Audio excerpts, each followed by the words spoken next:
Hey, Mr. Go switch up your energy. I join the team and increase all the chemistry. Wait, the eyes playing baseball. I make them head home. I get the football. I'm in the red zone. And welcome back to the I'm Him Sports Show. My name is Matthew King.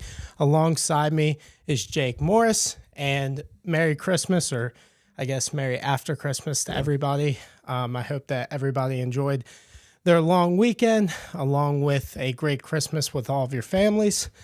So speaking of Christmas, what was your favorite gift from Christmas, or one or two? I know it's hard to pick between a couple. Yeah, no, I mean, this year I have a clear-cut favorite. My girlfriend got me tickets to go see Kenny Chesney. Oh, sweet. In Pittsburgh, yeah. Nice. I've seen him before, and he's actually the only concert I've ever been to. Oh, wow. And I had the time of my life, and it was coincidentally, it was in Pittsburgh. Yeah. And Pittsburgh loves Kenny Chesney for whatever reason. Like, they go nuts in the parking lot before. So, yeah, definitely excited about that one. That's going to be a lot of fun. My girlfriend got me this nice Apple Watch. I was begging for it, but I was not expecting it. She did a good job. She wrapped it in a box and it felt really light, and it felt like it was closed. So that was really cool. Also, the air fryer. We got a double air fryer, which is nice. I know a lot of the times whenever I cook, or when Jay cooks or whatever, we have to use one air fryer, and sometimes we like to make sides and stuff. So that was super nice. But the number one thing that I loved on Christmas, my number one favorite gift, was the Baltimore Ravens win. But I also wanted to give you a gift to give to your brother. Oh, no. So I got him something really nice. What do we got here? If you don't know, Joe, his brother, is a huge 49ers fan. So I felt generous to give him a nice Christmas gift. And if you don't know, it's a big L. So the Ravens beat the San Francisco 49ers 33-19. I believe that I said before the game that the Ravens would win by 7.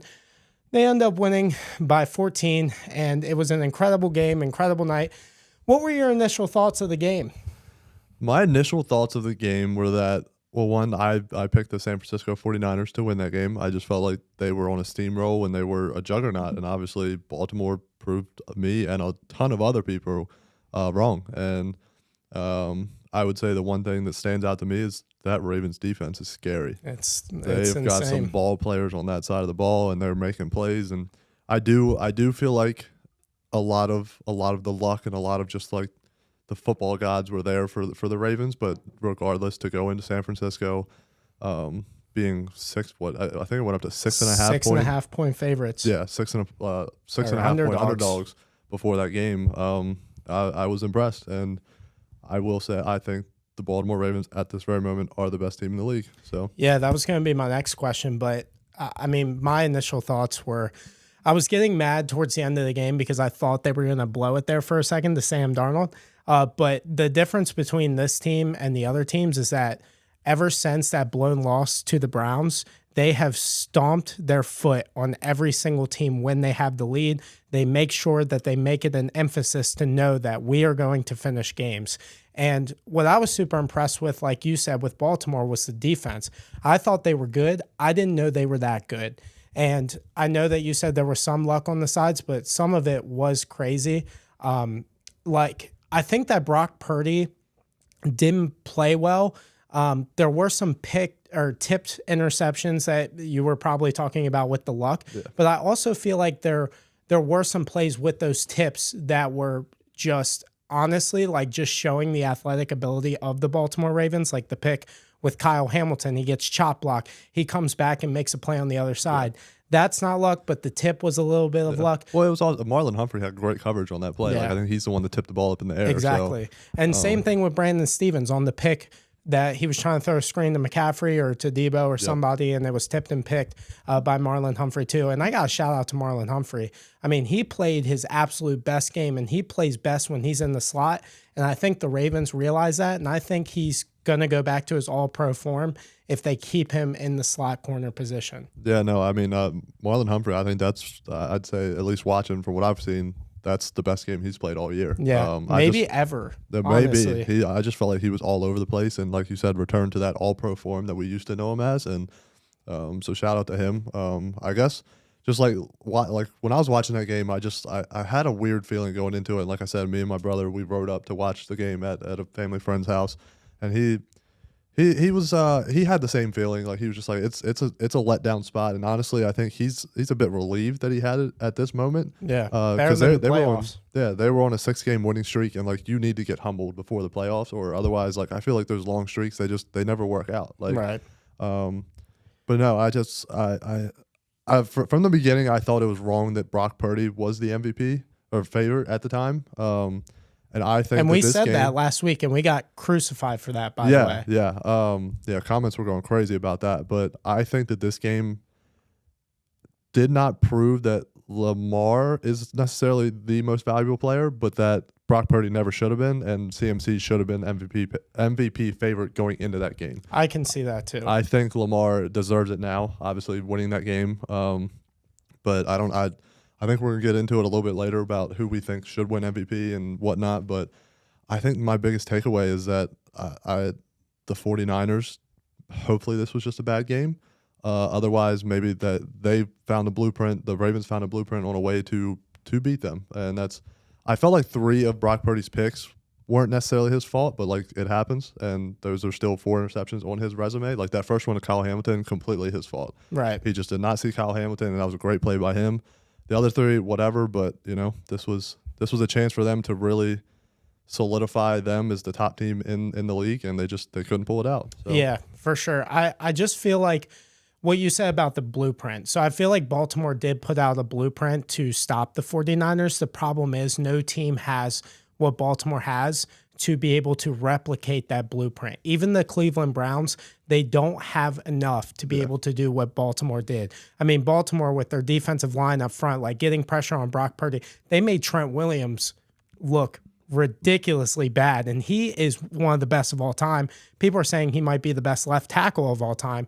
And for the Ravens to be able to scheme up, be able to do different rotations on the defensive line and put pressure on Brock Purdy, and that's exactly what we said. We said exactly on here, we said we need to put pressure on Brock Purdy, and you need to make him throw the football more than he usually does, and that's what Baltimore came in to do. Christian McCaffrey had a great game, but Baltimore put so much pressure on them, they couldn't go back to the run, and that you're going to lose a game, and that is the blueprint, but I just don't know if anybody has the athleticism that Baltimore has to be able to do that. What I don't understand is that even after the disastrous first half that the 49ers had, and like CMC had, I think, over 80 yards before half. Yeah. He only finished with like 103. I know. So they just went away from him. So like I know Ravens would probably crack down on the run eventually, but like I just don't understand why his touches went away on the run game. Like he was breaking some good runs in the first half. So I have no idea why he was killing us. Yeah. The Ravens did a really good job at stopping Christian McCaffrey in the pass game. Yeah. That was something I was really scared of. And shout out to Brandon Ayuk. I mean, I believe he's a free agent this summer. He is a huge, huge part of that 49ers offense, and I think he's a better receiver than Deebo Samuel is. Just route running ability, maybe not yak, but he's almost as good as Deebo in yak yards as well. Just strictly receiver, he's the better receiver for sure. For sure. Deebo's that Swiss Army knife, and he's just a phenomenal athlete. So yeah, I know. But I would honestly, I would consider Ayuk at this point their number one receiver. For sure. I would too.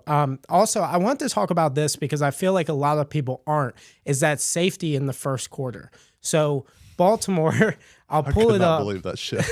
I'll pull it up. But Baltimore, essentially, Lamar Jackson was getting pressured. I think he got blitzed by Fred Warner, caused him to try to escape the pocket. He went like 20 yards back and went to the end zone. Bad mistake by Lamar to go back that far. I got to give it to him. But I think Lamar avoids that pressure if the ref does not fall over. Now, here's the thing. Do you think they should change the rule in that instance? Maybe find a rule where if a referee does actually interfere with the play, the ball is dead and you reset? Or I've seen that people say that you're not supposed to give him a safety there.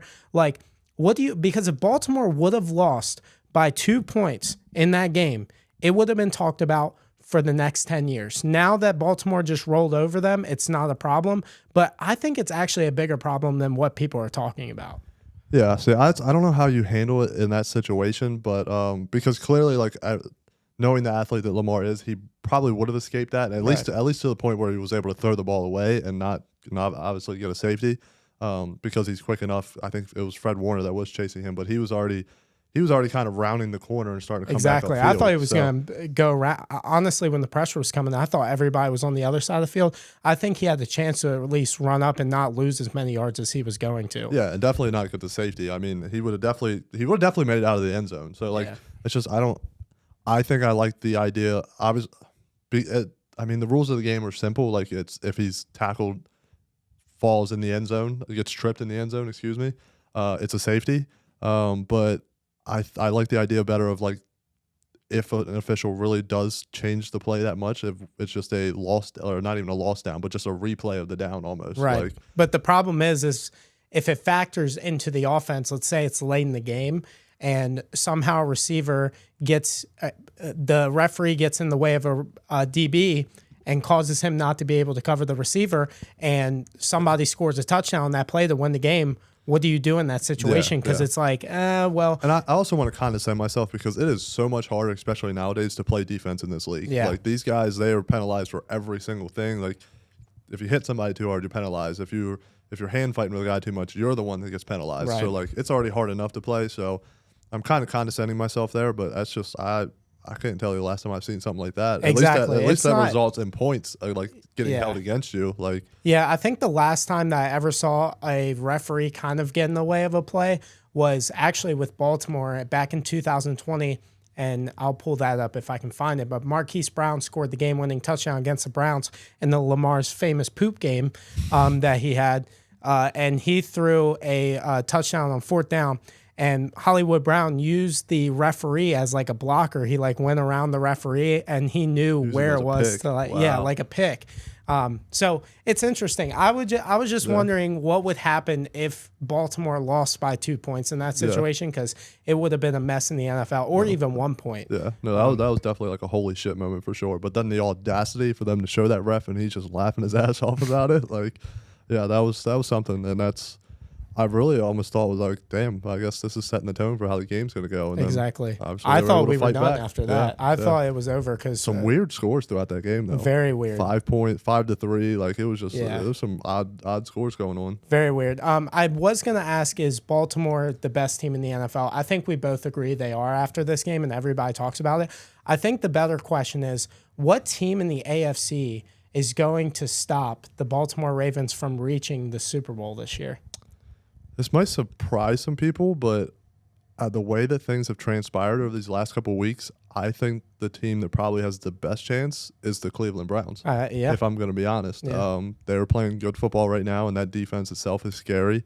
And what's funny is me and my brother had a conversation about this. Is obviously it's been a few years since he's been on a playoff run, but Joe Flacco, he's known for being elite in the playoffs. So if he still got it in him, he looks like know. January Joe right now. He does. He's looking good. And then I would say the only other team that I can think of is probably the Buffalo Bills. Yeah. I know that they had a tough week this past week and they barely got escaped with a win, but they seem to be figuring things out. And they're one of those teams where even if they have to travel to Baltimore, like I feel like they're one of the teams that it doesn't bother them as much. Like they're in cold weather. Exactly. It's on the East Coast. It's not a far flight. Yep. And I feel like every time they've traveled to Kansas City, like it affects you to a point. Like everybody knows it's tough to go on the road and play, especially in a place like Baltimore. But like they've been to Kansas City, where they say is probably top 3 toughest places to play, right? Especially in the playoffs. So I think that those are probably the two teams that would give them the biggest fit and would be the only teams that can stop them from getting to the Super Bowl. Yeah, I think so. It's hard for me because I think undeniably, like, if Baltimore doesn't hurt themselves, they're going to the Super Bowl. I think that's the way to beat them, is them hurting themselves like they have in their other losses, which is big for me to say. I hate saying that, and I'm just so confident in this team. But what you said with the Browns, it's an AFC North matchup. Browns have played them twice this year. They beat them this year. Joe Flacco played for the Ravens, and he did play when Lamar was there. I know it's not the same system, but he knows the organization. He knows how John Harbaugh likes to coach. But I don't know. With the way this defense is playing, I don't know if Joe Flacco can do what he's doing now against Baltimore. But I think that they might be able to keep the score low and be able to win off a game-winning field goal or something like that. Buffalo, I'm not as scared of. It's really tough for me. I think I'm more scared of seeing San Francisco again in the Super Bowl. Usually when teams play Lamar the second time around, they're usually way better than they were the first time around. Hence why Lamar is 21 against the NFC. So I don't know. I think that sets up for just like a revenge game sort of thing. Like, I mean, for even Lamar to go on that tangent that he did about Mike Florio saying what he said, like that's just adding fuel to the fire. So yeah, let's talk about that. It's hard to beat a team twice in one season. But yeah, I just have this weird feeling after, I mean, obviously living near Baltimore and like growing up around a bunch of Baltimore Ravens fans, like it's just besides like that Super Bowl win when they went on that run, it's the history of them just like getting in the playoffs and disappointing. But something about this team does feel different. It does feel different for sure because they haven't like you said that you felt scared that they were going to like lose that game to Sam Darnold, but like seems like this year they kept the foot on the gas like after halftime. Even on these like the Lions game where they were blowing them out already, like they didn't let up, like they didn't start playing soft or anything like that. So it does feel different. I will say that. Yeah, I think the big difference between 2019 and the other years and this year is I feel like this team is way more mature than those years. I don't know if you saw Kyle Van Noy's post-game speech in the locker room, but he said, enjoy this win. Like, I know that it's big, but in reality, the next one's bigger. Yeah. And he's like, we go to the next one. And I feel like the locker room just has the vibes of saying, like, we know about 2019. Lamar even said himself, I remember 2019, and I'm not going to talk about anything but the next week. Yep. And I just feel like they are so locked in. And that's why it's so important to have some of these veteran guys like a Kyle Van Noy on your team. But also, who's won Super Bowls too. Yeah. But the maturity of Lamar at this point, like his growth from those past seasons, like I feel like it's like been exponential. Like he seems like a different player, maturity wise, talent wise, like just making better decisions. So. Yeah, I think it's a different team. Yeah, before we get into the MVP talk about Lamar Jackson, I want to talk about Brock Purdy a little bit more.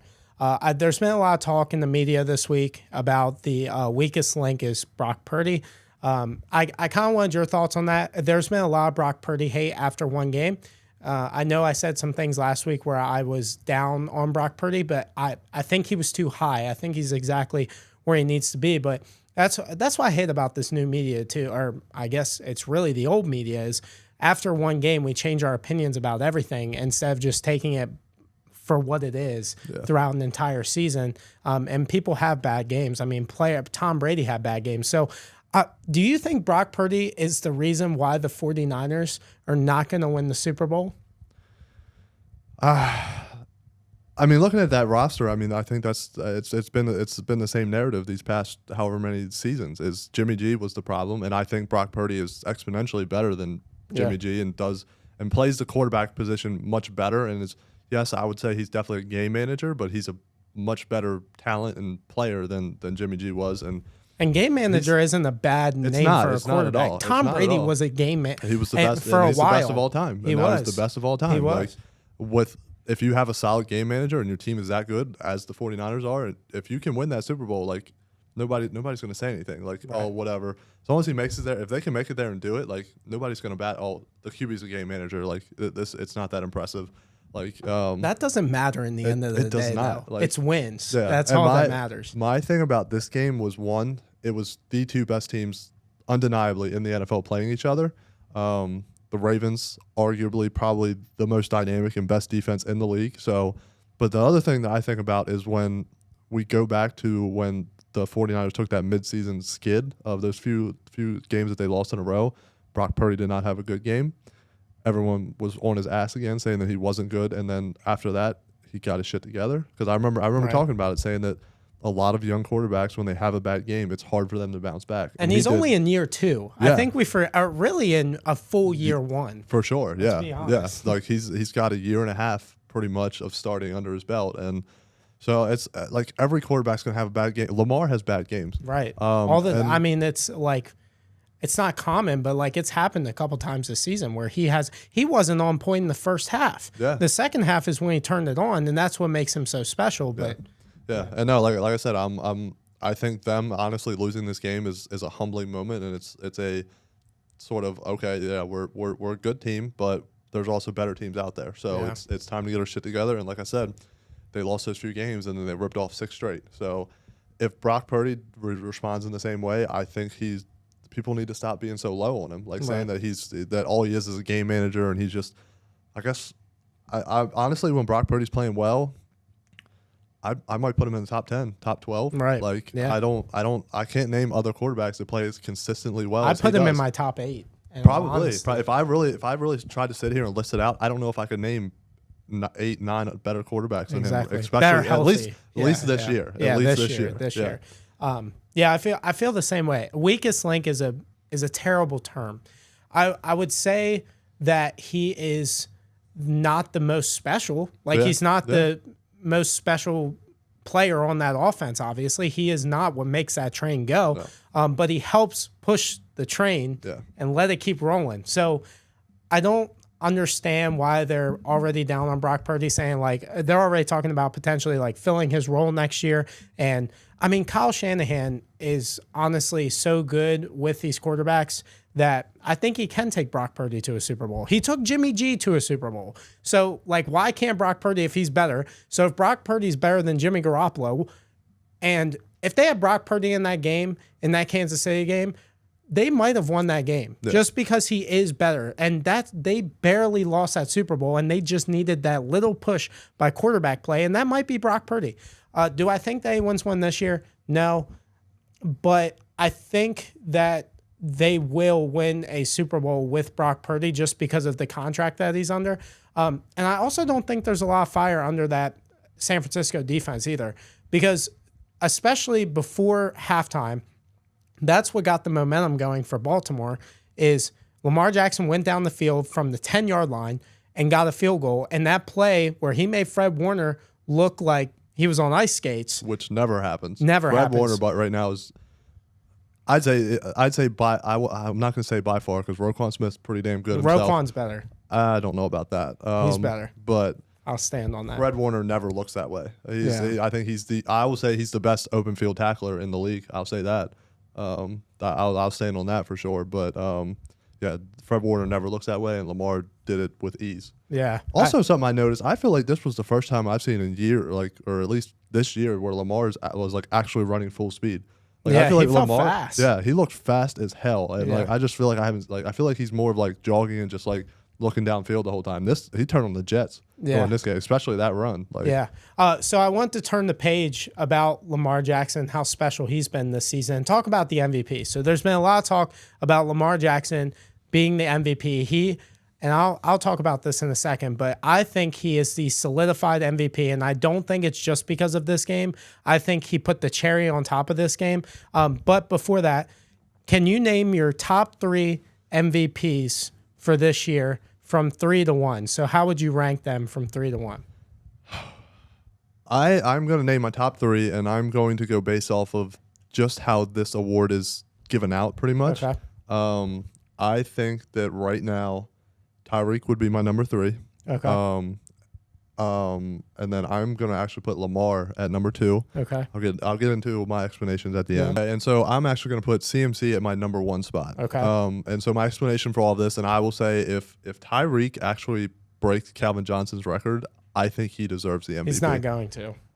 You never know. He's 1,600 yards right now. He's 1641, and the record is like 1964 or something like that. He would have to have a big game against the Ravens defense. Or Buffalo, and Buffalo's playing well too. Yeah, but I mean, we've seen Tyreek Hill go for 200 plus yards in a game, and so I think it's very possible. And this is with a missed game though. But my other point to that is that the Dolphins' offense looks totally different without him on the field. So that's that aspect of like a game changer.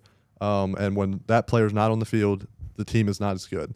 And so that's why like I wanted to put Lamar at 1 because that team would not be the same without him on the field. It was proven last year. That was proven. 100%. And real quick, everybody that said that, they made the playoffs with Tyler Huntley last year. Tyler Huntley went 1-4 last year. Lamar Jackson had the Ravens at the number 1 seed, and he's the reason why they made the playoffs, not because of Tyler Huntley, but I'll let you continue. Yeah.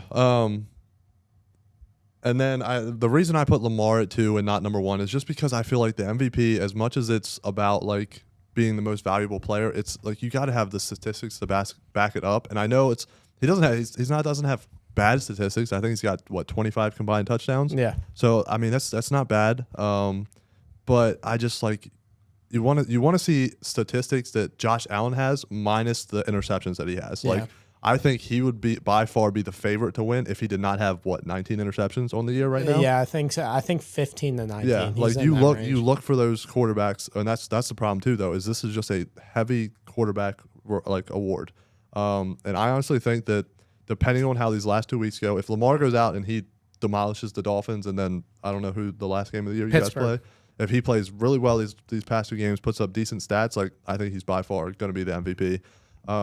But if he struggles in these last 2 weeks and he still wins that award, I'm on board. And I guess there's the offensive player of the year, and that would go to the next non-quarterback or whatever. But Yeah. if he struggles these last 2 weeks and still wins MVP, like I'm all out on it, the MVP being for everybody. Like we should just have a fucking most valuable quarterback and Yes. the best player of the year. Yes, like exactly. Like I am all here for that because I feel like there's been years like.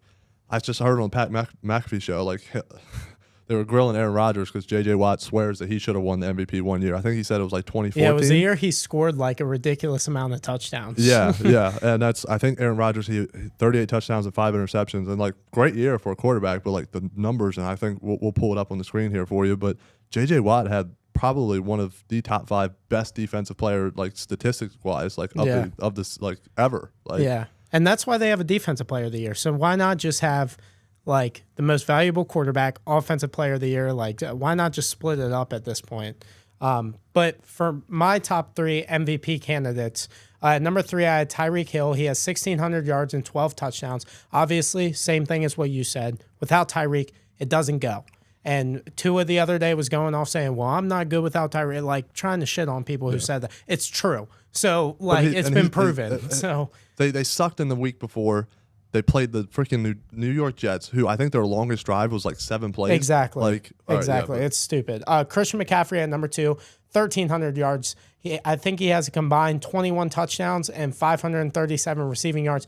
Insane year. He's going to be the offensive player of the year. I think he should over Tyreek Hill. And then Lamar Jackson. So my case for Lamar really quickly, I talked about this. I put a TikTok out there today on why he is. But it's the eyes. It's not the statistics. It is the eye test. It is the film. The people that watch the most film, the smartest people in the media who watch the film, they say Lamar Jackson is the MVP. You know why? Because they watch him every single week. Not people like Shannon Sharp, but people like Dan Orlowski and Mina Kimes. Those 2 are my favorite analysts, and if you can go follow them, go do it because they break down tape. They don't do it based off statistics. They don't bring up the ESPN box score because that shit does not matter. Do they win? How do they win? And how do they perform outside of the box score? That is what is most important. Also, the statistics part. So I'm going to pull up this touchdown log that I have for the Ravens this year. They have 14 rushing touchdowns. Guess what? All inside of 5 yards. You know how they get down to the 5-yard line? Because Lamar Jackson takes them all the way to the 5-yard line. Not because they're running the ball all the way down the field and then scoring by running the ball. Lamar Jackson is causing them to get all the way down to the end zone. There has been multiple plays this year. If you go back and watch Jacksonville, Charlie Collar should have scored. Isaiah Likely should have scored last night. He should have had multiple games with 3+ touchdowns if you go watch the tape. But because the Ravens are so efficient at running the football inside the 5-yard line, and they have Gus Edwards, one of the best power backs in the league, why the hell would you not run the ball for a statistic value? And Richard Sherman talking about throwing the football inside the 5-yard line is hilarious considering that they lost in the Super Bowl because of that kind of play call. It just irritates me that people are just pulling up for any player. Don't pull up the ESPN stats. Go download the NFL.com stuff and watch the tape or rewatch the games in entirety and actually pay attention. Because when you're watching the game, you're so heavily invested in your bets, or you're heavily invested in certain matchups. You're not looking at everything that is going on in every single play, and that is what's annoying. So Lamar Jackson is the solidified MVP because he's beaten the best teams in the league. And he had his MVP moments against the 49ers and the Rams. The Rams game solidified his MVP candidacy. It was before the 49ers game because he went down and scored the game-winning touchdown, and he blew out three of the best teams in the NFC. So I'm tired of it. That's what it is. Lamar Jackson, on tape, you watch him, he is the best quarterback this season. The only other you know what? I'm going to add Josh Allen to this list too, because he deserves to be in the MVP. If they win the AFC East, I think that he has a real shot. If Baltimore loses, I don't know if Buffalo can win the division at that point. But let's say Baltimore wins and Lamar doesn't have a great game, and then Buffalo comes out and smacks them, and Josh Allen has like 4 touchdowns and he almost has 50 touchdowns over there. Give him the award, like at that point. Like, I'm okay with Josh getting it. I'm okay with Lamar getting it. I would be totally, and you know what? At the end of the day, like, all these Ravens fans are talking about how mad they'll be if Lamar Jackson does not win the MVP. I don't give a shit. He's already won the damn thing. And neither does he. Neither does he. He does not give a fuck about MVP. All he wants is that Super Bowl trophy. So that speaks to him. No, I mean, it's hard not to, especially after that explanation, like, to say Lamar is not the MVP at this point, because that team would be totally different. I think for me, why I stand on that CMC is my MVP at this moment is because on a team that stacked and that talented of a roster, to be by far the best player on that team and to be putting up the numbers that he is, I think that speaks to it. And I want to see it not be a quarterback. Yeah. Like, I feel like Lamar is the best quarterback this year, but I just feel like it's not like a wow year for quarterbacks in general. Like, the quarterback play's been terrible this year. Yeah, for sure. And I think that also speaks to how many freaking starting quarterbacks are injured this year. Yeah, and Mahomes not having, we'll get to that, and Mahomes not having an incredible year either. That's not his fault, but still. Yeah. But one of the quarterbacks that was in the MVP race was Tua Tagovailoa, who plays Baltimore this week. But we'll take off Baltimore for a second. I want to talk about that Dolphins-Cowboys game. That game was super good. It was so good. Like, the Cowboys defense played really freaking well for most of the game. The Dolphins only had 1 offensive touchdown. I mean, it was just a masterclass. And Mike McDaniel, late in the game, he proved that he's a great play caller late in the game, because there was some criticism about him not being able to make the right calls. Honestly, I think it was more of the players not being able to execute his calls, and I think he was overthinking things a little bit. It felt like it was simplistic to go win the game. When he called that screen call to Tyreek Hill, I was like, dang, like that, you got the ball to your best player. I want to know if you think that if the Dolphins are actually legit after that win against the Dallas Cowboys.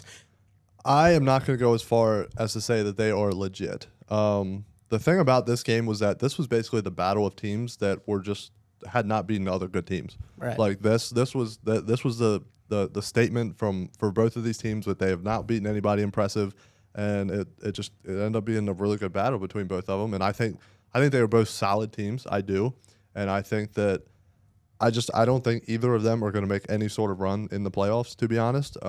Especially, it's hard to say because Miami did just beat them, and I mean, but they played in Miami. The thing about the Miami Dolphins, and I feel like it's pretty common every year, when it comes to playoff time and when they have to travel to Baltimore, it's cold, it's a crazy environment. Like they're not the same team. Right. And we'll see that this week. I mean, it's December in Baltimore. So I think I'll be able to answer this question better after this week because it's basically a playoff game. Like, and it is because it's going to determine a lot of the number 1 seed outcome. It is for the number 1 seed essentially. Yeah. Well, I mean, I don't know. I think so. Yeah, I guess what does happen if Dolphins were to beat you guys? They don't secure the number 1 seed, right? No, they don't secure the number 1 seed, but they do secure the AFC East. Yes. If they win. Yeah, because they play the Bills the last week of the year. And then we would need help from the Bills to beat them. So Baltimore would be number 1, Miami would be number 2. So no, I think we're really about to find out, and I don't even know what the weather is looking like for this upcoming week, but it's going to be January soon. I know this past week really has not been all that cold, but still, it's a lot colder than what it is in Miami. So we're gonna figure out really what this team is about. And I think it is impressive that they did not rely on that high-powered offense to win them that game. Like it seemed like they're showing that they're a multifaceted team. They're not just a run like a high-scoring offense, and that's all they can do. Yeah, defense played really well. Yeah, Bradley Chubb looked like vintage Bradley Chubb. I just, from my perspective, I wasn't that impressed with either team. I feel like they're on the same level. Like I feel like if they played 10 out of 10 times, like 5 wins for each team. And same thing with Baltimore and the 49ers. I feel like they're on a different level. For the Dolphins, they scored 1 offensive touchdown. The fumble by Dak basically decided the game. If he doesn't fumble, they go up 14-3. They're not going to win that game if they score that touchdown in that situation.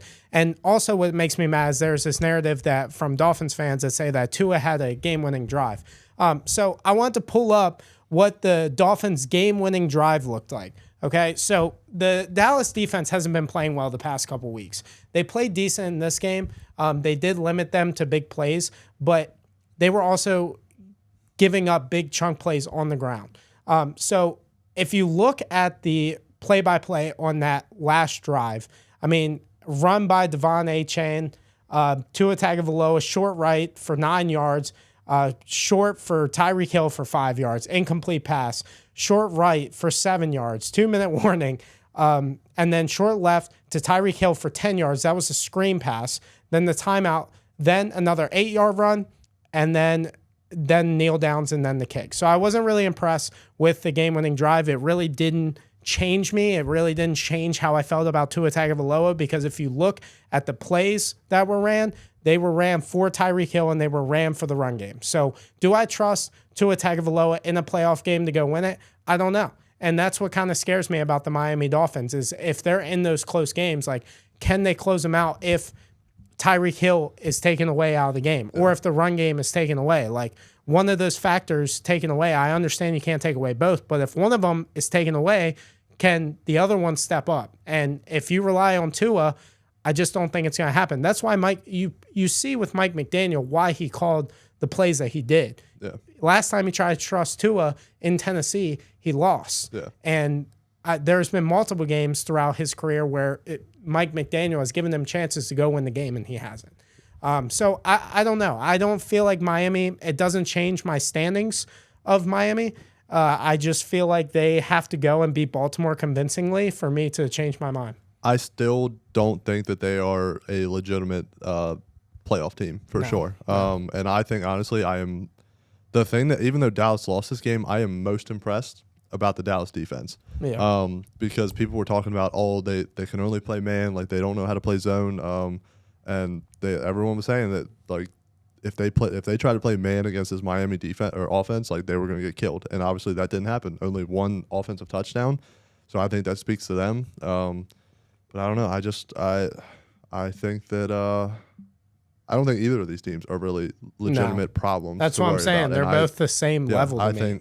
I think that the Eagles are still going to win the NFC East. I know it's still, like, up in the air or whatever, but I still think the Eagles are a better team. Yeah. And Dallas, when not at home, is just fraudulent, in my opinion. Right. They're not the same team. They're totally different teams when they play home games and away games. So, did you see what Mike McCarthy said after the game? He said, if we have to go be road warriors, we will.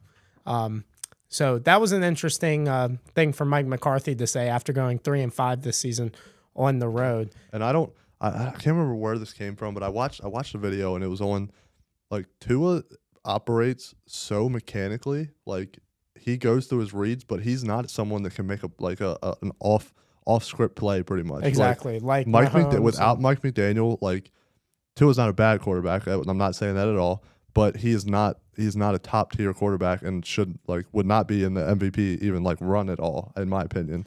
I think he's really good at throwing the ball deep. I give him that. I think he's very accurate. I think he's probably one of the most accurate quarterbacks in the league. But from what the video, it was literally them saying that, like, Tua is so, like, set on. He's not a Lamar Jackson or Josh Allen. He's not someone that can make these off script plays and win you games in that way. But, like, in the system that he's in with Mike McDaniel, and I think that speaks numbers to Mike McDaniel. Like, he's a good quarterback, right. But I don't think he's someone that can single-handedly go out there and go off script and win you games like some of the other quarterbacks that he's going to be facing in the AFC. Exactly. So I want to play a game with Tua Tagovailoa. Would you rather? So we're going to play a game called Would You Rather. Tua Tagovailoa edition. So I'm going to name quarterbacks, and we're going to say who is better, Tua Tagovailoa or this quarterback. So let's start out with some easy ones. Lamar Jackson. Big trust. Josh Allen. Okay. Jalen Hurts. The way he's been playing recently makes me. I'm kidding. Jalen Hurts. he said the way. Let me think. Yeah, I'm taking Jalen Hurts as well. Yeah. More interesting, Dak Prescott. And I think, honestly, I feel like they're very similar players. I really feel like they're very similar players. So, but I think I'm gonna go. I think I'm gonna go Dak, to be honest. Yeah, I'm gonna go Dak too. Yeah, I think I just think he's proven more, and I think he's a better quarterback when it comes down to it. Yeah, and he makes more plays with his legs. Yeah, and he's good regardless of the outcome of this past week. Yeah. I'm gonna take Dak as well. Jared Goff.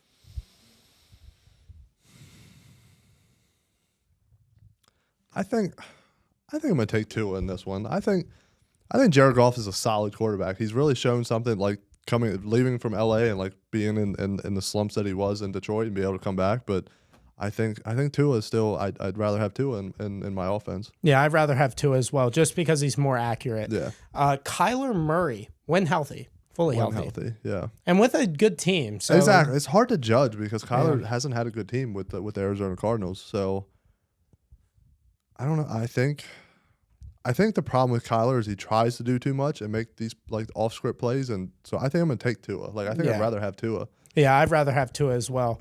And I feel like Tua buys in more to football than Kyler Murray. I mean, Kyler Murray loves his Call of Duty. Matthew Stafford. I'm going with Matt Stafford. To be honest. Me too. I think this Rams team is a problem. I think people better watch. I think people are sleeping on this Rams team. Yeah, very much so. I'm taking Matthew Stafford light years. I think he's a top 3 quarterback this year. I agree. Joe Burrow. I'm going Joe Burrow. Yeah, I'm going Burrow as well. I think it's a little bit closer than what we think, though. I agree. Justin, so this one's the biggest one because everybody talks about this because they were in the same draft class. Justin Herbert. Oh, that is a tough one.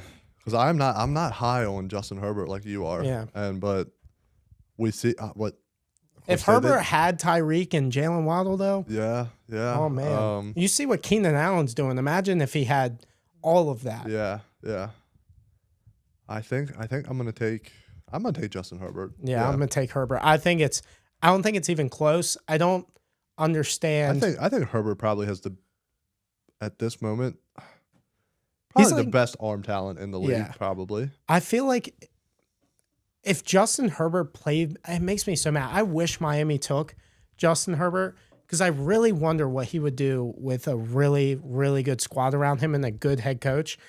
So I'm taking Herbert by miles. I don't even think it's like that close talent-wise. Like here's the scenario that I'm thinking in my head. Like if I did a redraft of all these quarterbacks, like Tua would be very low on my list, and Justin Herbert would be pretty high on my list. So, but the other side is the Cowboys. Talked about them a little bit, but I want to talk about Mike McCarthy because I feel like his seat should be a little bit hot. So I want to know what you think of Mike McCarthy this season, and do you think that he's on the hot seat with Jerry Jones? Because you know he has a short temper, but he is good at staying by the side of his head coaches like Jason Garrett for a little bit too long. Yeah. I feel like we have come into a new era when it comes to these head coaches, like especially when you have a solid team. And I know they've had some, like Dallas Cowboys have had some injuries, but I think that Jerry Jones won, and just the Dallas fan base in general, they expect greatness, and they just have not gotten that over the past decade or whatever.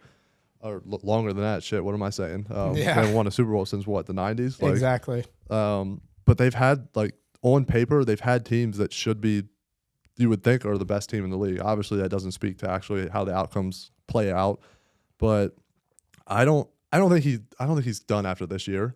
But I think that lighter's starting to flick up a little bit because they're a solid team this year, but like they're not great. Like the thing that speaks the most is that they can't win on the road. Yeah. And that's coaching. I think that's coaching, that's culture, that's whatever it is. Like So I think he might be starting to get on the hot seat. I don't think it's going to be this upcoming year that he gets tossed, but I think the conversation might be starting to happen. Definitely depending on how next year goes for them. I think it's a lot hotter than that. I think that if they don't win a playoff game this year, only make the divisional round, I think he's fired. And the reason for that is he is 3-5 on the road. They've beaten the Rams, Seattle, and Eagles. Those are the over 500 teams. They beat the Rams back early in the season when I don't even know if Matt Stafford even played in that game. So that was when they were bad. And then they lost to the Niners, Eagles, Bills, and Dolphins. So I just feel like in these big time games on the road, especially when you might have to go on the road in such a very top heavy NFC, I just don't know if Mike McCarthy is the guy to take them to the Super Bowl. And I think the reason is because, so I heard Colin Cowherd say this today, and I know a lot of people hate Colin Cowherd, but he had a good point, is that Mike McCarthy tried to get the offensive play caller from last year. What was his name? For the Cowboys. Kellen Moore. Kellen Moore. So for Kellen Moore last year, he drove Kellen Moore out of Dallas because he thought that he was a problem, but also he was getting head coaching looks. So maybe he was thinking, oh, if my seat gets hot, he might come and take my spot. So there was a lot of talk about that. And that's what Colin Cowherd said. He said they tried to drive him out because he might take his head coaching job. So he had to make a really fast move to get him out of there. And then also, he is just an awful play caller. If you're going to fire the play caller, you need to be better than the play caller beforehand. He is in some aspects, but he's not as much of a jump as he should be from making that fire. This offense is not as dynamic as it was last year. They rely on Dak too much. Dak Prescott is a good quarterback, but he has his flaws. And for them to get rid of Zeke and go fully in on Tony Pollard, bad decision from Jerry Jones, because Tony Pollard has had one game over 100 yards this year. So Dak is a good quarterback, but he needs help. We've known that. I mean, it's just commonly known, and he's once again one of those game managers that it's not a bad thing, but he needs a run game. He needs the defense to play well, and he'll make special plays throughout the game. But if you rely on him to do that the entire game, you're not going to win. In the second half, they relied too much on Dak's arm, and that's why they lost the game. They got away from the run game because they don't trust Tony Pollard. So, Mike McCarthy just feels out of sync with how the new NFL is going. It doesn't feel like he rides the hot hand. It just feels like it's very vanilla, and he just does the same plays over and over and over, hoping for a different outcome or hoping CeeDee Lamb makes a tremendous play. So, I don't know. Yeah, no, that's so stemming off of what we just said earlier. I still don't, as good as people are saying this Cowboys team could be, and how they're 10-5 at this point. Yeah. Like a 10-win They're football a good team is good. Yeah, but I don't see them matching up with any, and I don't know, because even the Buccaneers look hot right now.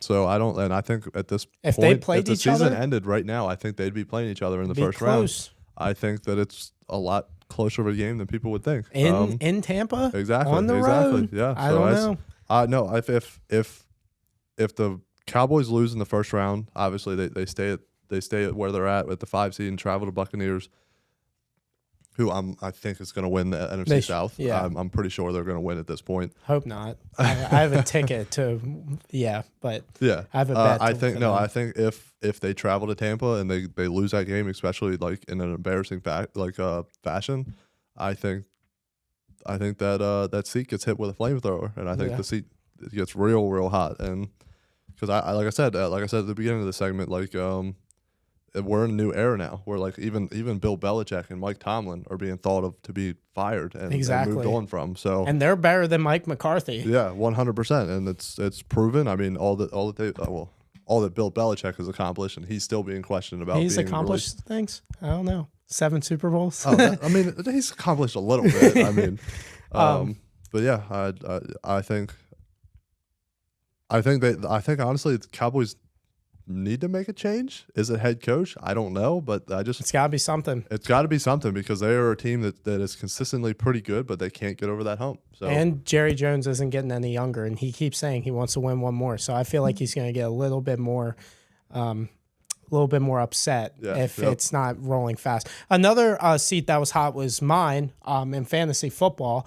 So for 10 years, I have ran this fantasy football league for I think 15 years, 14, 13 years, something around there. It's been over 10 years. The last time that I won a fantasy football championship was 10 years ago with Odell Beckham Jr. and he took me all the way and I won in my fantasy football league. And it's been so much fun being commissioner of this league, and Jake's been in this league, I think, ever since the start as well. And exciting to know that we have both made the fantasy football championship against each other, which it's hilarious because we did the incredible. So for our fantasy football draft, we went to Ravens Stadium and we did it in a suite, and we got to go into Ravens locker room. We got to go on the field. We got to unlimited drink. Like, it was incredible. And the only two people that were locked in the entire time was me and Jake, because we were trying to put the board together while everybody else was eating and having fun. Matt was hosting. He was being the commissioner. He was like telling who's up next, and we had it where we had a few people that were online.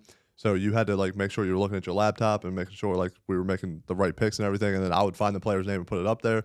So we were up there at the board the whole time. Yeah, I still drank quite a bit, but I was locked in the whole time because we weren't mingling. Yeah, exactly. We had a job, and that job is paying off now. Yeah. We put in the time, we put in the work, and now here we are. Yeah, I'll post. So behind me is actually our fantasy football draft. I'll post a picture and I'll put it up of how it looked, because it's funny to look back on the year and see like Jay Jetta's going number 1 instead of CMC, like those type of things.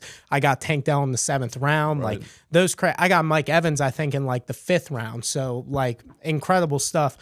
So Jake, who's going to win the championship between me and you? Because we have got some high-powered teams. So I've got at quarterback, so I'm doing this off the dome. So at quarterback, I have Baker Mayfield. I have Rasheed White at running back. I have a lot of Tampa Bay Buccaneers. I have CeeDee Lamb, A.J. Brown, Mike Evans, Justin Tucker, and the Ravens defense. So that's my lineup. Do you remember your lineup? Well, I'm looking at it right here. here. So our Wi-Fi's out right now, so we're trying to do this off the dome. Yeah, so and so my team is, I got Jalen Hurts as the starting quarterback.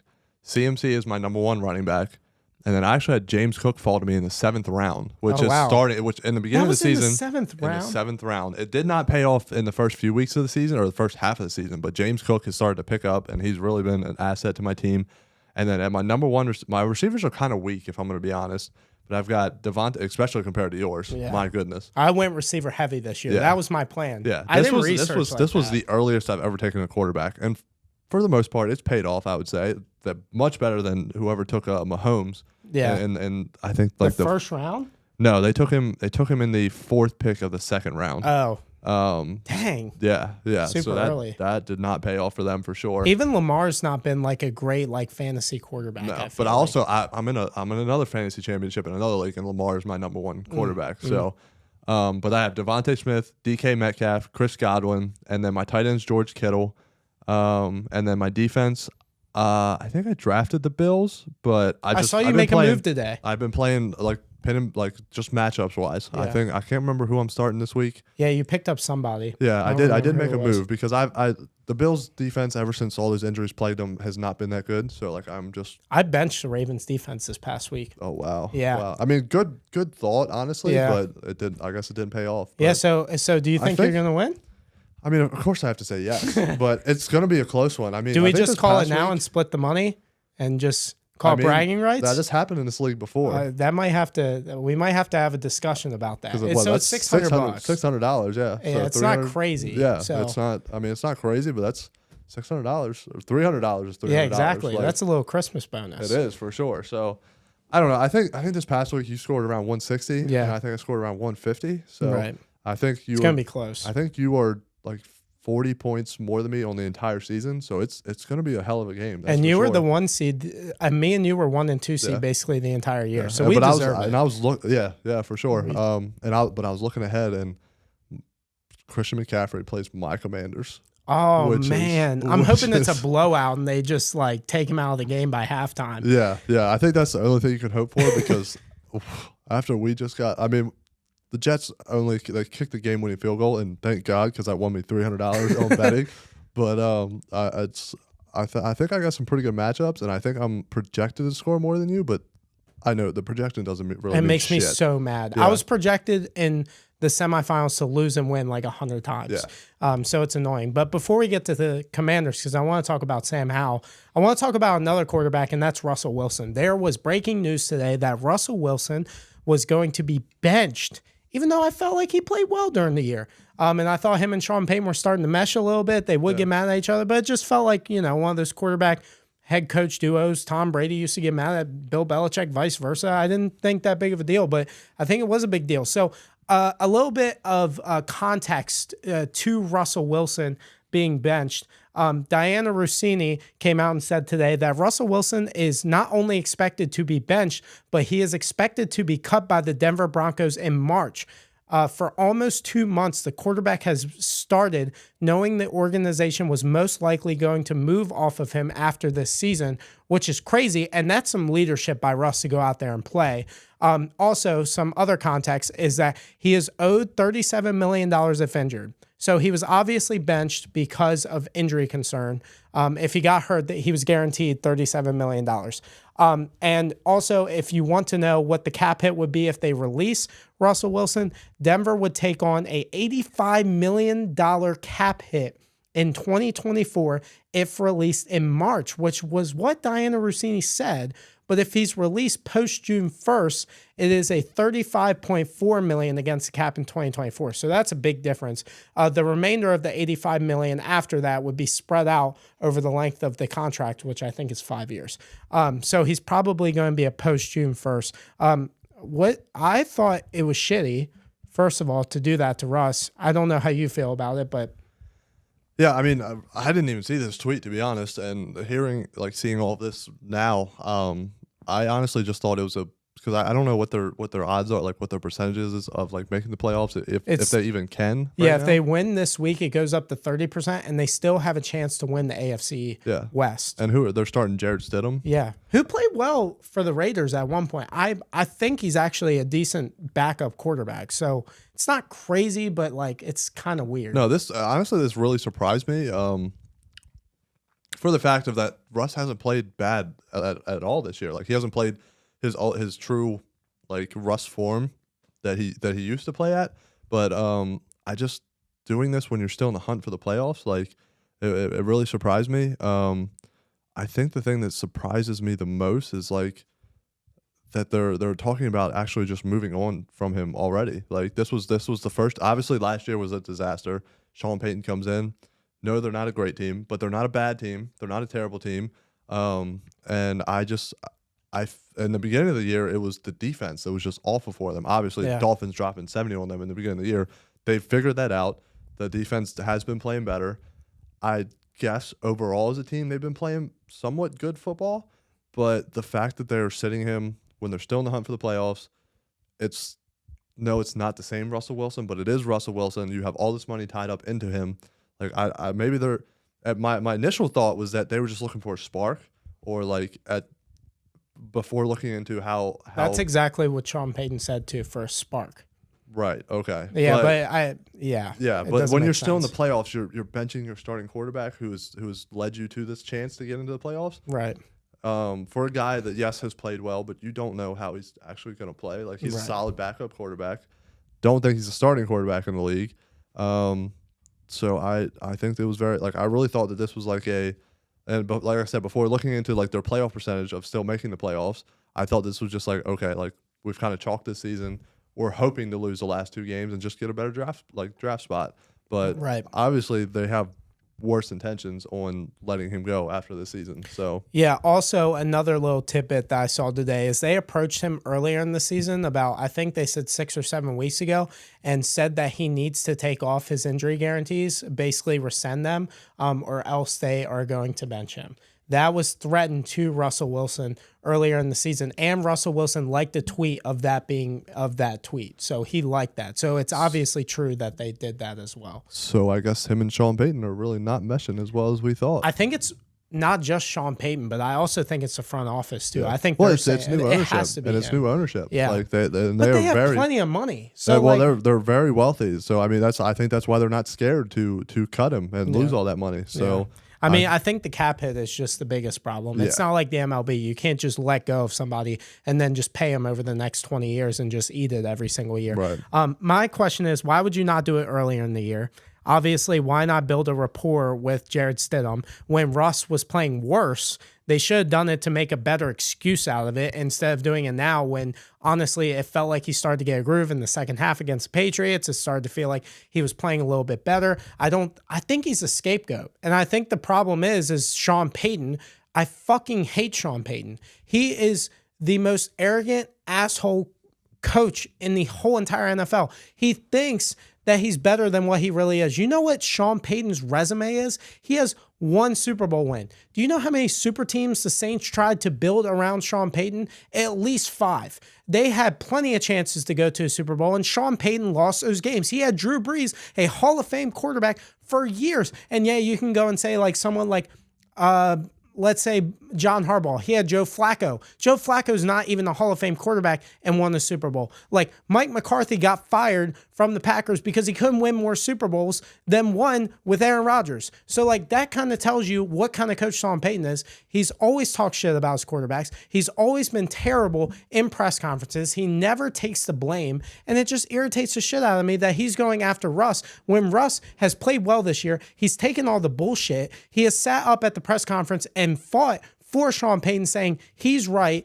He should yell at me. I made mistakes when he knew that he was going to be benched either way. So like, I thought Russell Wilson was a fake good guy, but like in reality, this proves to me that Russell Wilson is a great freaking guy. Like to be able to stand up there and say nice things about this organization and this head coach who hate you, it's obviously hate. Sean Payton never liked Russell Wilson. There were reports earlier in the season where Russ had like his own office and all this shit, and he came in and said he ain't doing that shit. Like Sean Payton, and then his comments about the old head coach and like the old players that used to play there. Like I think he's part of the fucking problem too. So like to scapegoat Russ, and they asked him today, they said, it kind of feels like it's all on Russ. Like, do you feel like everybody's just playing? He's like, yeah, it kind of feels that way, I guess. Like, yeah, no, I this whole situation in the Broncos, and if they had not had the year that they had this past year, this would not be happening right now. Exactly. Like, and I think I have gained more and I didn't love Russell Wilson before all this. Hated him last year when he was doing all of his like promotions and like acting like what he was doing. But I've gained so much more respect for Russell Wilson, and I've lost so much more respect for Sean Payton because of all of this. Like, to use your court, well, he's done his entire career pretty much, I feel like, but for him to be using Russ right now as a scapegoat and like, but I just the team is okay. The team is okay. I don't know unless it's one of the best quarterbacks in the league, if they can step in and really fix it. Exactly. And I honestly hope that they do that, and he can either prove us right or he can prove us wrong. Because I want to see what he can do. Yeah, I don't want to see a first-round quarterback go in there, and then you have to take time to see if it's going to work or not. Yeah, I want to see if it works right now. Yep. So speaking of that, I want to talk about some quarterbacks that the Broncos could go after. So I have some quarterbacks that I think would fit the Denver Broncos. So I have Kirk Cousins. I think he would be a tremendous fit. I feel like he's a great guy, just like Russ. I feel like he can take criticism. He's great in the locker room. I think he's going to go back to the Vikings, but if there's an opportunity, like I feel like they need that veteran presence, and I feel like Kirk Cousins is a locker room guy. So he'd be my number one fit. Another one that might surprise, or actually the only other one that I had was pick 14 in the draft. They have to trade up. Those are my only 2 picks. Baker Mayfield was the other one that I was thinking of, but now I'm like, he's probably going to go back to Tampa. So the only option other than Kirk Cousins that they have is the pick 14 that they have to trade up for. Yeah, no, so I'm right there with you with Kirk Cousins. I think they're looking, I don't think Sean Payton wants that, like, wants a rookie QB that he has to work with and build with. Like, I think he wants someone that can possibly win now for them. And especially with his age and how he retired before. And we'll see where Kirk Cousins is after this Achilles injury. I think he's still a solid quarterback.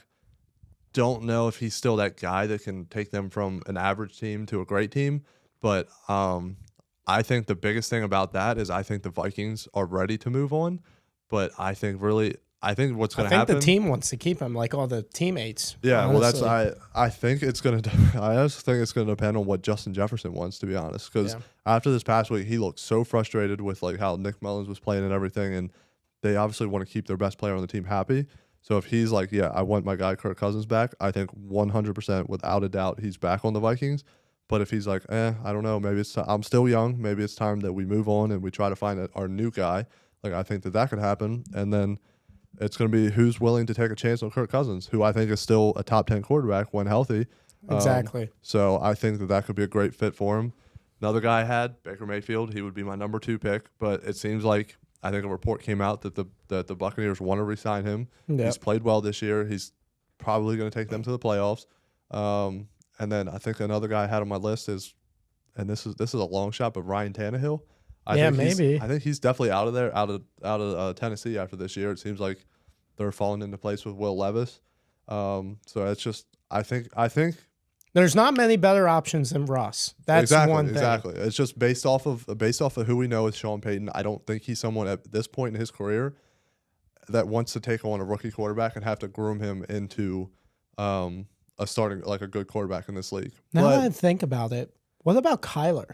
He could be traded out of Arizona. Arizona has a top 3 pick, I think. Yeah. They could get one of those guys. Kyler might want to move on. Good coach for Kyler. I mean, Sean Payton has always said he's wanted the dynamic quarterback. He used to say it on Fox on how in love he is with like Lamar Jackson and Patrick Mahomes and how they can improvise. Like Kyler might be a good fit for Denver. Yeah. Especially with all the money that they have in the offensive line, and they need someone who can move around in the pocket. Yeah. Well, exactly. I think what's proven to us is that they don't need just.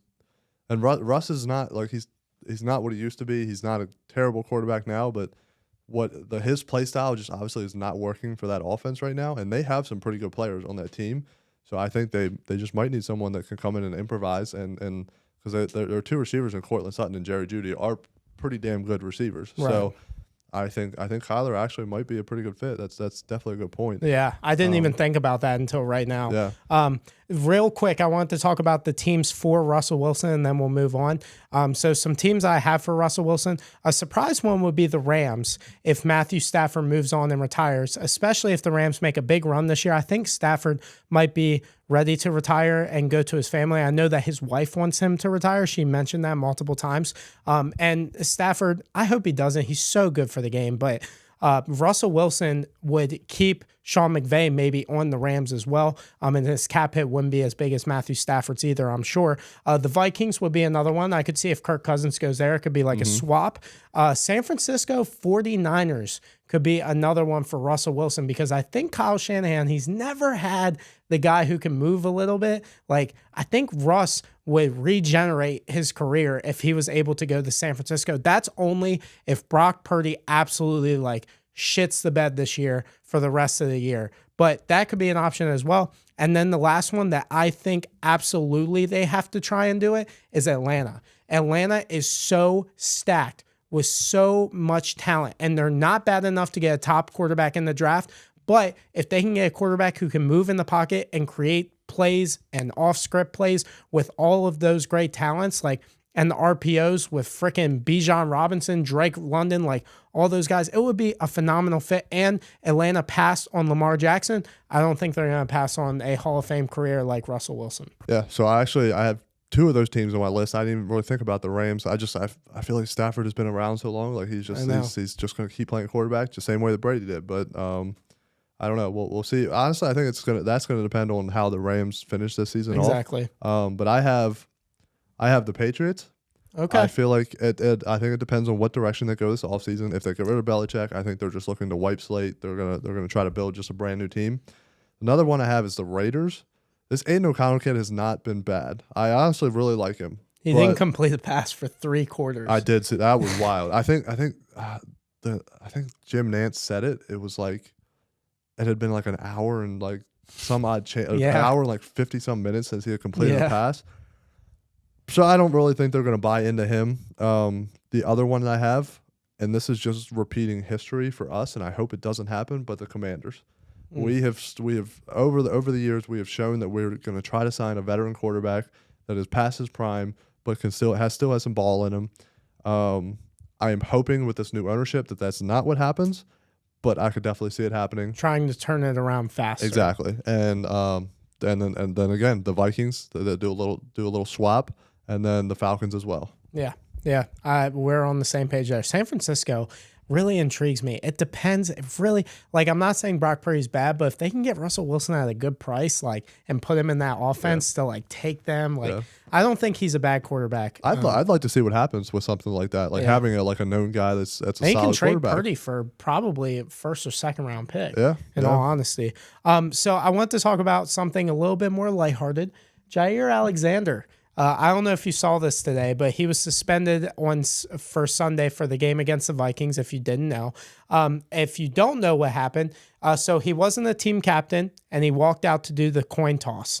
They said, so basically he went out there without the coach even knowing, and he was the one that decided the coin toss as well. He acted like he was supposed to speak, and he wasn't even supposed to be out there. He told the referees that they wanted to start on defense, which is not what you're supposed to say. You're supposed to say, I want to defer. There is a very big difference there, which I did not know that.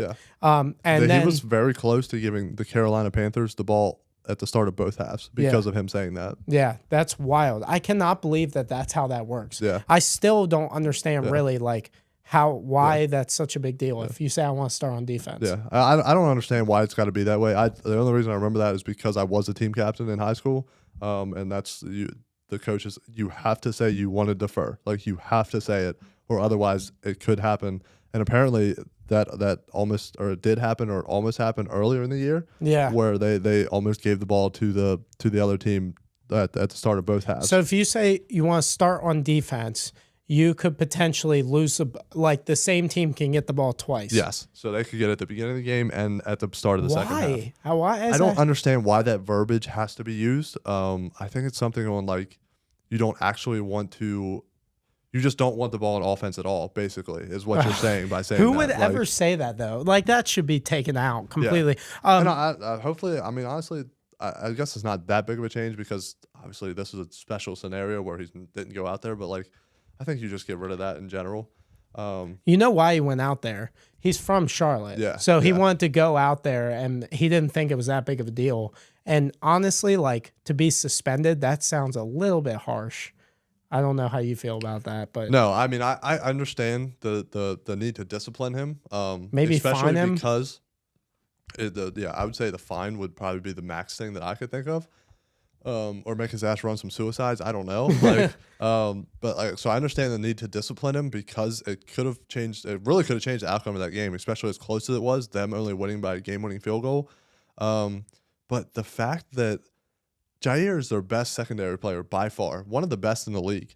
and they're in playoff contention. They're in the hunt right now. A loss to the Viking on Sunday night means that their playoff odds go to 1%. While if they win that game, their playoff odds go to 56%. Wow. I don't understand why you are going to suspend your best player, arguably. On defense. For sure. Yeah. I don't understand why you're going to suspend him for one game for something like that. Like, I get it, and I guess I could get it more if they actually Carolina did receive the ball at first. And they lost the game because of it or something? Yes, 100%. But, like, to suspend him in this key scenario where the odds swing is 55% to getting to the NFL playoffs, like, I'm not understanding what the GM is thinking. And apparently the GM was much more lighthearted about it. We can pull up the article from NFL.com. He was like, we had a good conversation with Jaire. We're happy to get him back next week.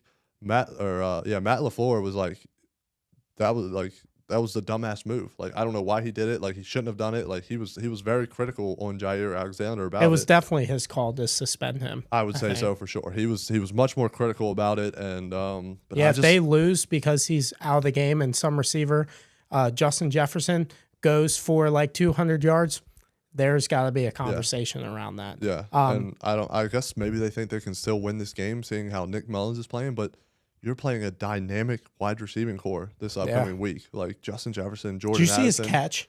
I did. Yeah. Oh that was insane. That was absolutely insane. He proved he was the best wide receiver in the game after that. Like one catch, I'm like, yeah, he's back. Yeah. He's so back. Really sad to see T.J. Hawkinson out for the year. I know, that really sucks. Especially this late in the year with he the was ACL probably and the best MCL. tight end this year. This year, yeah. For sure. One thing I will say, I think the Green Bay Packers did the correct thing. And the only reason is I think that, I think Jaire is a locker room problem. I think that he is an on-the-field issue. He's not as good as what he used to be. I think you trade him to Baltimore. And I think you really make a point. Wondering where you were going with that. yeah, you were sitting there like, oh, wait, where is he going? Yeah, I think you trade him to Baltimore, really show him, what kind of a problem he is, because I'm sure John Harbaugh would deal with those little issues. So your team, we don't talk about them very much. I'd like to. Really I wish they were a little bit better than what they were. But Jacoby Brissett, so we were big on Sam Howell. He's been playing like shit, dude. Yeah, we got to be honest. We might have been wrong about him. So Jacoby Brissett is going to be the starter for the Commanders. I want you to talk me through how you feel about it. And I want to know from a Commanders fan perspective, without my opinion in this, how you feel about it and where the Commanders go from here after the season. So I don't hate the ploy of benching him right now. I mean, there's obviously no chance of us making the playoffs. There's no chance of us doing anything at this point. We are trying to lose games. At least I hope that that's the mindset. Like obviously you can't actually tank. Like you would get disciplined for that. But it's the problem. The problem with this whole Sam Howell is not a good quarterback. He has been through dog shit this year. He has not played like dog shit. He's been through dog shit. Like he has been. We have the 32nd ranked defense in the league. If you have a bad defense, it is very hard for you to be a good quarterback, especially when you're getting sacked or getting hit on every single fucking play. One thing. Why does Jacoby Brissett not get sacked as much? I did see that statistic thrown out there. I don't know, and I think that's one thing that we need to like. I will be critical about with Sam Howell. I feel like he holds the ball a little too long. I feel like, honestly, I don't know how you fix this. I feel like his release time is a little longer, than the average quarterback. That's fixable. Yeah. So I think I don't know where we go from here. And what I hate the most is that this was the first quarterback that I can remember that we've had in years that has started week 1 and has almost finished the season. You were that close. I know, and that's that's why I don't hate it, but I also hate it because I just want one quarterback to start for us every single game. And the problem. What pick do you have? Right now, we're sitting at 4. Holy shit. But with the Patriots getting a win and us continuing to lose, the problem is we beat the Patriots earlier in the year. So there is a chance, I don't know who the Patriots play these last 2 weeks, that we could play the up. Bills this upcoming week. So there is, and we play the 49ers this week. I mean. Yeah, both L's. Yeah. So I don't know who Patriots have to finish the season, but we do have a chance to still continue to move up the chain in the draft picks. Right now we're sitting at 4. But my main problem is that I do not think any quarterback would fix our situation right now. We have the worst defense in the league. Our offensive line sucks. Our offensive weapons are decent. They're not the best. They're not the worst. So I don't think I'm a hater for any team as a poverty franchise that continues to draft high pick quarterbacks and thinks that person is going to fix their team. I am a big believer in you have to build around and then plop a quarterback into that situation. If he doesn't do well with it built around him, then you go and draft the guy. It is hard to judge any quarterback that's in a bad situation. Bryce Young right now, I'm not judging him off of this rookie Yeah, I'm campaign. kind of just letting this season go. Yeah, for him. 100%, because he is in a terrible situation with a terrible team. It is hard to judge him and say, oh, he's not our franchise quarterback. And I'm not saying that Sam Howell is a franchise quarterback, but he is the best thing that we've had in a long time. So I think I will be very upset that if we. What if you take Caleb Williams though? I'm gonna hate that even more. Let's hop into that because this motherfucker. Did you see that he liked the tweet Chicago Bears that that the Chicago Bears should take Marvin Harrison Jr. So yeah. I'm adding on to the Caleb Williams hate. Drake May. Not a fan. I don't think he's gonna be. I will say the only quarterback that I would be somewhat okay with, still wouldn't love it, is Jaden Daniels. He's probably the only one that I would be like, okay, but at the same time, you are setting these quarterbacks up for failure if you continue to draft them at a high pick and not build around the team around you. What if they don't the Commanders have like plenty of cap space now? What if they go I out think and we like have the most in the sign? league. I think we have the most in the league. What if they just sign a talented quarterback and build around him with all of that cap space? Well, and that's the only thing that I'm hopeful about is that we have a lot of cap space. We have a lot of draft picks this year. So I think I'm hoping that if Sam Howell, we decide to move on from him, is that if we do draft a quarterback with that top 5 pick, that we already have a plan in place to build around him immediately. Because I'm tired of us having the same team overall. And I mean, our defense was the biggest letdown of this year after playing as well as they did last year to go to being the worst defense in the league. That's the only thing I'm hopeful about is that we already have a plan in place. And with this new ownership, I could see it happening. I don't want to get too deep into it, but Josh Harris has built some winning teams because he's the owner of multiple other franchises, NBA, NHL, whatever. So I think he owns the Sixers, right? Yeah. So I think if we do move on from Sam Howell, I'm hopeful that we already have a plan in place to build around that person because we continue to pick and drop like a random quarterback, a veteran, a young guy, and we have not been successful in I don't know how long. And we're supposed to be in the 4th year of Ron Rivera's rebuild or whatever, and he said it would take 5 seasons to do that. Gone. Oh, he's gone. I mean, fucking Eric Bieniemy? Hope the door hits you on the way out. I think he's gone too. I think we're wiping slate after this season. Yeah, I think they're just going to gone start with fresh. Everybody. And so I don't know. They hired Bieniemy though. Like the new ownership was a part of that hiring. Yeah.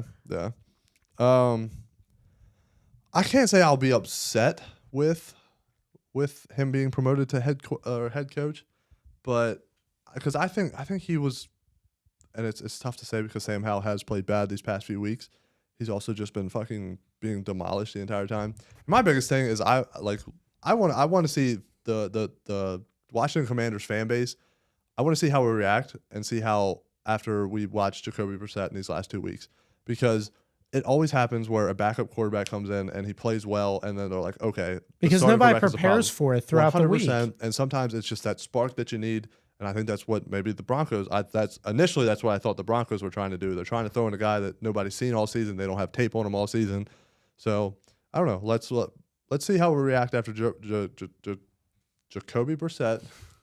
A lot of J's in there. Jacoby Brissett plays these last 2 weeks, and we'll go from there. Yeah. I mean, I'm gonna be honest. I'm a casual when it comes to Commanders football. I don't watch a lot of it, unless it's on the TV. But you haven't, we haven't watched a lot of football together this year.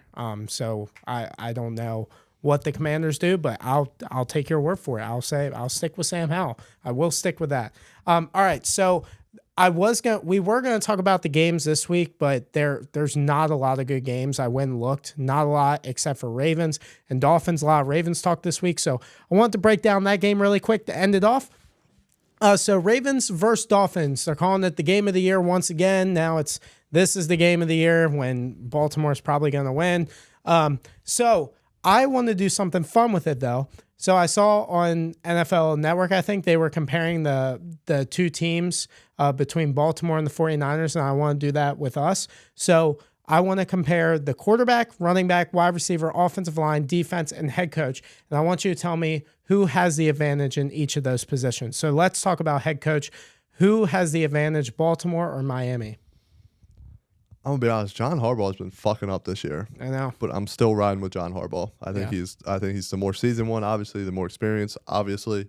So I think John Harbaugh has I think it's closer than what people think, but I think John Harbaugh still has the edge. Yeah, John Harbaugh wins these big time games. Yep. I got to give it to him. Every time he's the underdog, every time it's blown up, he's came in and won the game. I'm going with John Harbaugh in the big time game to get the number 1 seed. Defense, Baltimore. Easily. Baltimore. Easily. I mean, there's no question. I don't think maybe the Browns, but I'm not even sure I'm picking them in that situation. Offensive line. I haven't been impressed by either of them, but I think I'm gonna have to go the Ravens on that one. Yeah, Ronnie Stanley played really well. Both tackles, Morgan Moses and Ronnie Stanley, giving them their flowers this week. They held Nick Bosa and Chase Young to nothing the entire weekend. I feel like Ronnie Stanley's gotten healthy. Patrick McCarthy, Tyler Linderbaum, they're just better. And Miami's hurt on the offensive line. If they weren't hurt, it'd be a lot closer. But I'm going to go Ravens. Wide receiver. I mean, this is probably the best receiving core Ravens have had in a while, but I mean, I don't know. Yeah, I don't think it's close. I think it's. I don't Baltimore. think. No, I'm kidding. It's Miami. It's Miami. I don't think it's the way that Tyreek Hill's playing right now, but Jalen Waddle got hurt this past week. Yeah, but they're saying it's not as severe as they thought it was. Okay. Everybody's been playing through high ankle sprains. These athletes are crazy insane. Yeah, because a high ankle sprain used to mean like a 4 to 6 week doomsday. Like you're definitely out for that long. So now they're playing the next week. But I mean, it's the Dolphins. Running back. This one's interesting, but not really. No, it's not. But it would be a lot closer if there weren't so many injuries in the Ravens running back room. Yeah, if they had J.K. and Keaton. Yeah, because people really sleep. I mean, we didn't get to see much Keaton, but he was exciting. He was explosive. He was see that the 1-2 difference. punch with that 1-2 punch with him and Gus Edwards, the hard nosed power back, and then the shifty breakaway speed guy. So I'm going Dolphins here. I mean, Raheem Mostert right now is tied with Christian McCaffrey for the most touchdowns at the running back position. That's with crazy. 21. Yeah, I'm going to go Dolphins as well here. I don't think it's really close. I think if J.K. and Keaton Mitchell play, I want to see them play together so bad, man. It would be so disgusting. Quarterback. I mean, we already talked about it earlier. I mean, I don't think I'm picking anybody over Lamar at this point. Yeah, except for Mahomes. Yeah, I'm not going there either. Oh, really? This year, no. Oh, no. wow. Yeah. That's really surprising. Yeah, I'm going to go Baltimore as well. Lamar Jackson is light years better than Tua Tagovailoa. All right, so what do the Dolphins have to do to beat the Ravens? Because I don't even want to talk about the Ravens beating the Dolphins because the Ravens are the favorites. Everybody talked about how the Ravens are going to beat the 49ers. So how are the Dolphins going to beat the Ravens this week? What's the key? See, I came into last week against the 49ers saying that the Ravens secondary was not they were not that they were fraudulent, but they were the weak spot on that defense, and they came in and they showed out, and they caused 5 turnovers, 5 interceptions. So I think Mike McDaniel has to come in with the best game plan that he's ever put together to attack that secondary the best that he can, because I still do believe that they are the weakest part of that defense. I mean, that front 7 is phenomenal, or front 6, I guess, really, because Roquan Smith and your 4 defensive linemen. I think that they're the best in the league, to be honest. So I think, and then defensively, you just have to find a way to contain Lamar. I think where it starts is, yes, Lamar has progressed and become a much better passer, but when he's able to make these chunk plays on his legs, it gets them momentum, and it gets them that spark, and it gets them rolling, and it opens up the rest of the passing. Right. So I think their best option is to contain the run game, if that's possible against this Baltimore offense, and then make Lamar throw it 40 times a game. And he can do it, but there's some times where that is his fault. Right. Yeah. I can see that too. So what I had down here is you need to put pressure on Lamar and get to them early. So what I mean by that is the Dolphins have to come out and be the high explosive offense. They can't do what they did against Dallas and let them hang around, because you let Baltimore hang around, they're going to blow you out. That's just facts. You got to come out and smack them in the mouth, and you got to go up by 14 points and say, let me see what you got. That's the way to beat the Ravens, is you really got to put them in a spot where they haven't really been this year. Mm-hmm. Did you know that Baltimore has not been down by 7 points or more the entire season? The entire year have not. So that's what I'm saying. I don't like. I don't like that. So I'm kind of scared that if Baltimore gets put in that situation, like, how are you going to respond? Now, they have been down before to the Rams. They were down multiple times. It was back and forth, but they were never down 7, which I'm really surprised about. But, put Baltimore in a multiple score deficit and see what you got. And also, I just think containing Lamar Jackson, what I mean by that, it's impossible to do that, right? You got to contain him with his legs. So you got to make sure he's not getting outside of the pocket. You got to, what the defensive ends did not do for the 49ers, they did not keep their lanes. They were really trying to smush the pocket, and that doesn't work with Lamar. When you do that, you saw what he does. He escapes it, and he makes plays. You really got to stay on the edge and make sure you seal it, because if you don't, you're going to lose, and he's going to run. So you seal the edge, you have a quarterback spy, and you just hope that he doesn't pick you apart throwing the football. Okay, so we're as we did last week, we're going to go through the NFL schedule, and we're going to pick just the straight up winner of each game in Week 17. So starting off tomorrow night, Jets, Browns. Everything in me everything in me wants to take the Jets tomorrow. They looked really good, but it was against the worst defense in the NFL. Give me the Browns. Taking the Browns as well. Next up, one of the best games of the week, possibly Lions-Cowboys. Lions-Cowboys, nice. I think the Cowboys are favored by 5.5 in that game. Took the Cowboys last week. They freaking burned me. The Lions have nothing to play for. Give me Dallas. Give me Dallas. Yeah, as much as I want to believe in this Lions team, I also think that the Cowboys need this game a lot more. So give me Dallas. Titans, Texans. Yeah, C.J. Stroud's back. Give me the Texans. With C.J. Stroud back, if he was out again, I think I would take the Titans, but give me the Texans. Falcons, Bears. Oh, man. I think it might be an interesting one, but yeah, the Falcons have a lot to play for here. But the Bears defense has played so well. I said it last week, and that's why they were going to win. Give me the Bears. I think they want to really end off on a good note. yeah, I definitely want to make some opposite decisions to yours, but I feel good about the Bears in this one, so I'm going to take the Bears. Don't worry. I'm going to pick some underdogs. You can't just keep picking favorites. I'm sure the Bears are favored in that game. They have to be. Hate that this one stayed at the 1 o'clock. The Dolphins, Ravens. Said it last week. I know where you're going with this. I'm going to say it We again. can just skip this one. Anybody who doubts us is going to lose. Baltimore by 7 points. Easy money. They get the number 1 seed in a big spot. Give me the Ravens. Give me the Ravens. Yeah. All right. Moving on. Saints, Bucks. Give me the Saints. Give me the Saints in this situation. Yeah. I like the Saints in this spot. I feel like that Derek Carr has something to prove. A lot of talk about him recently. Too much hype around Baker recently. I feel like the Saints defense is going to show up. I feel like this one is definitely Bucks have to be favorited. Yeah. The way that They're they played favored last by week. 3. Yeah, the way that they played last week. So part of me, if you would have took the Bucks, it's divisional game. I might have taken the Saints, but I will take the Bucks in this one. Yeah. I think Baker's playing really good. I think that team's playing really good, and it honestly might be the deciding factor on who wins that division. So. God, go Saints. All right, Bills, Patriots. Oh, I feel like this is a letdown spot for the Bills. huge letdown spot, but give me the Bills. Yeah, give me the Bills. Next up, Cardinals, Eagles. Another letdown spot here. I really want to go Cards, but I feel like the Eagles are going to get hot at the right time and really make some noise in the playoffs. Give me the Eagles. Yeah, I can't go against the Eagles here. As bad as they've I looked. told you the games were bad. Yeah, They're pretty easy this week. Panthers, Jags. Ooh. I don't think Lawrence is going to play. Give me the Panthers. Oh wow. Give me the Panthers. I think I have to go with the Jags, but Panthers. I mean, they put up a pretty good fight last week. Yeah, I think the Jags they're playing lose for the pride division. at this point. Raiders, Colts. See, bad games, but I feel like they're actually going to be like somewhat entertaining. Raiders have it was Raiders Colts. Yeah. They both have something to play for. Yeah. Oh man. Where's the game?